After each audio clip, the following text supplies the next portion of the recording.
本日はですね、アジアの方から、多くの団体がですね、参加しているんですけれども、その中でシンガポールを拠点に、同じようにプロボノのですね、マッチングサービスを提供しているエンパクト、からですね、執行責任者であるピーター・ヤンさんですね、ご登壇していただきたいと思います。じゃあ、ピーターさん、よろしくお願いします。Today we have a large number of representatives from Asian organizations as well. And one of the organization is Impact, and this is Mr. Peter Yan from Impact. Konnichiwa. My name is Peter. Good afternoon. I hope I would speak Japanese like this, but I can't, so I will do it in English. But before I start, I would just like to share a small story about myself. 12 years ago was my first time to came to Japan, and it has changed my life. I haven't shared with any of the Pro Bono fellow. I was here invited by a student nonprofit organization called Isaac to join a conference in Japan.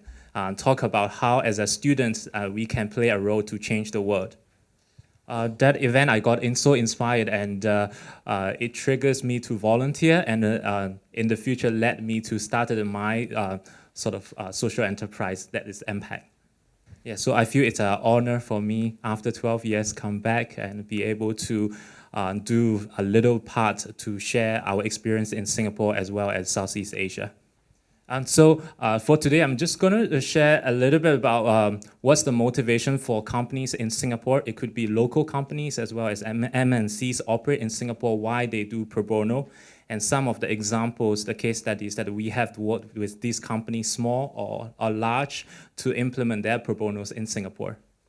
So we have recently done a survey, a landscape survey in Singapore to ask the companies as well as the MPOs that why do they want to do pro bonos. I think it's very similar as what some of the previous speakers shared. You know, the top reason why companies are doing pro bono is because they think it's a great form for them to develop their talents as well as to engage their staff. And on the other side, for the NPOs or social organizations that who are lack of resource, money, or talents, they find that pro bono is an effective way to help them to build the organization and change the community. I think so. It's pro bono is a win-win sort of strategy for both the corporates as well as the social organization. Apart from doing social good, everybody gets some benefits out of it. But it's very interesting from my perspective to see the two lists of the top priority does not match exactly. So there's a little bit of sort of mismatch in terms of each party will also look after their own interests. So there's a little bit of a mismatch, and that's where intermediaries like Impact, Taproot, as well as Service Ground exist. So very much similar as Service Ground. So we are the intermediary to channel the skilled volunteer from corporates or individuals who supply the skill sets to the demand side, which is the MPOs requiring for skill sets. So in Singapore, we always say, giving money is easy, right? So money from one side to the other side. So it's just money flow, but skill is difficult. When a nonprofit comes to us to say they want somebody to help with their website, it could involve many different skill sets. So it could be make the website look pretty, you need a designer. It could be building a database, so you need an IT person. Or it could be looking at the messaging of the website, at which you probably need a branding or marketing person. So as an intermediary, we help the nonprofit to find exactly what they want and communicate it to the volunteers, whether it's corporate or individual, to say exactly what are the skill sets that they want. So on the other side, as you see, companies are interested to develop their staff, engage their staff, whereas nonprofit MPOs probably don't have time to do this. So as an intermediary, we design programs to address corporate specific objectives. So I'm just going to share a few examples. The first example is about individual volunteer with a small and medium company. It is an international law firm. They only have 15 staff in Singapore, but they're very committed to do pro bono work. So they come talk to us to say, we have to make a living, so we can't commit a 6 months or 3 months a time to do pro bono work. But we still wanted to drive a social impact for the MPOs. So what could we do? So we designed a one-off training for the staff. So the staff from the law firm provide legal training to the MPOs to teach them how to work with lawyers. So there's a lot of misunderstanding about law. It's difficult to work with lawyers, so people don't know how to work with pro bono lawyers. So the staff take turns to provide this training to nonprofits to say, how do you speak the same language with lawyer, so that their 4 hours can unlock the many hours for the NPOs to approach lawyers in other law firms directly. So the second case study is Barclays. It's international banks. They have a regional headquarters in Singapore where they employ a few thousand staff coming from all over Asia. And their challenge when they come to us is to say, the organization is too huge. They wanted staff to be able to engage with different departments. The other challenge they have is they have a lot of staff relocated from India, from UK, from Indonesia, in Singapore, and they want to immerse them into the local culture. So we approached them to say, we can help you to solve the problem by using pro bono.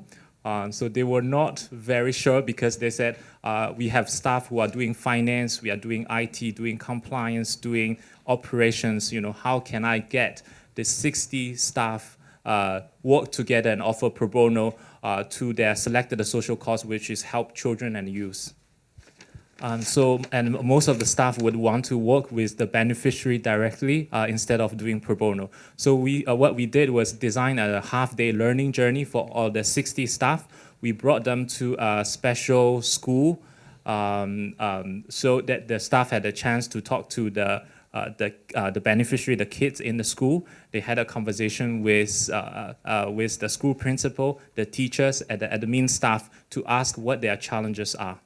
To the CSR person's great sort of surprise, the staff, what came out of the staff is that they realized, they could not only help the children, but they can also help the organization to address their challenges. So that led to 3 months pro bono work from IT, from compliance, and etc. to help the organization to build the basic infrastructures. So we also thought, we have a lot of top CEOs or C-level person who have 20, 30 years of experience. So how can we engage them to do pro bono? So as some of you may know, that the social entrepreneurship is really become very popular in Asia and especially in Singapore. So we have a lot of young social entrepreneurs who are just starting up. So we together with the government, we wanted to make sure the social entrepreneur have the necessary skills and experience to succeed and take their social enterprise to the next level. So we saw what is a better way by engaging those successful entrepreneurs as well as CEOs of different companies to coach the social entrepreneurs.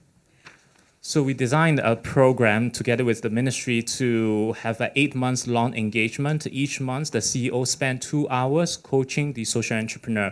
So our methodology is we believe that once the social entrepreneur gets transformed, the whole social enterprise will transform, and the entrepreneur has a bigger role to play.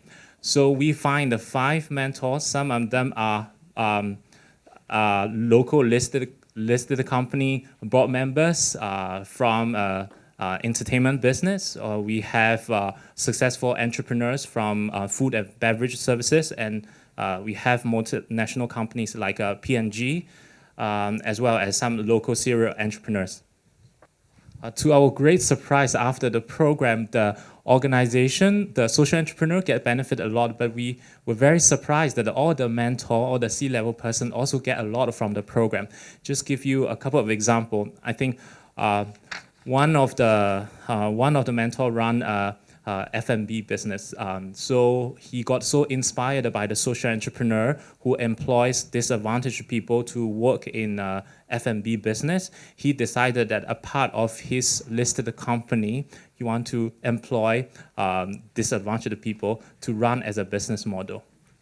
An example is marketing director from P&G in Asia. So he had such a wonderful experience, and he went back and told the CSR department to say, let's look at how as an organization we can do more, provide marketing and branding support to the social enterprise. And we are starting a project with them to have 15 of their staff to do more pro bono work this year.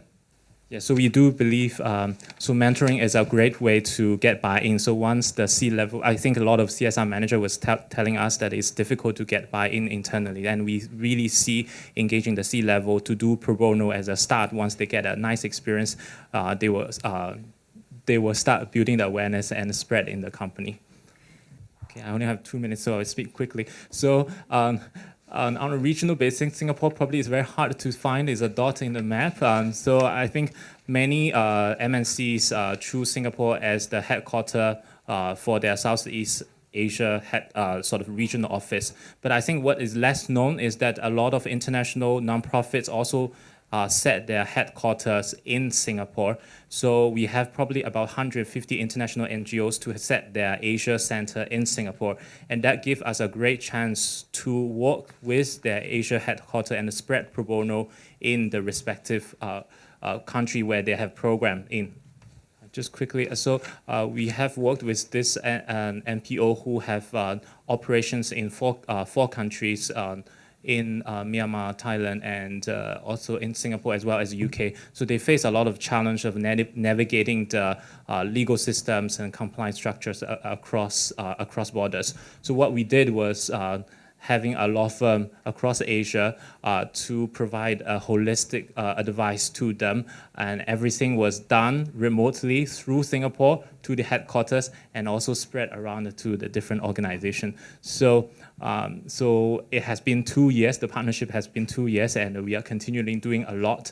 Initially, the project was leading by the staff in the Singapore office, but the Vietnam office staff got so inspired and he started taking the lead, working remotely to advise the whole organization. Last slides. The examples are just corporates who are doing pro bono, but we are still very much at the baby stage compared to the US. 3 weeks ago, my organization has run a one-day event very much like this to champion the concept of pro bono. Right, when we started organizing this event, so we thought maybe there's 100 people who would be interested, it would be a great outcome. But to our great surprise, we had 230 people turn up from government, from corporations, and from social organizations. And we can see our Taproot friends was participating there and helping, to spread the word, as well as in the middle, we got a minister who is in charge of the social service to pledge to company to say why doing pro bono would work for the community as well as with the company. So we are just at the starting front. So I'm more than happy to share during the break about our experience, success story as well as failures. Thank you very much.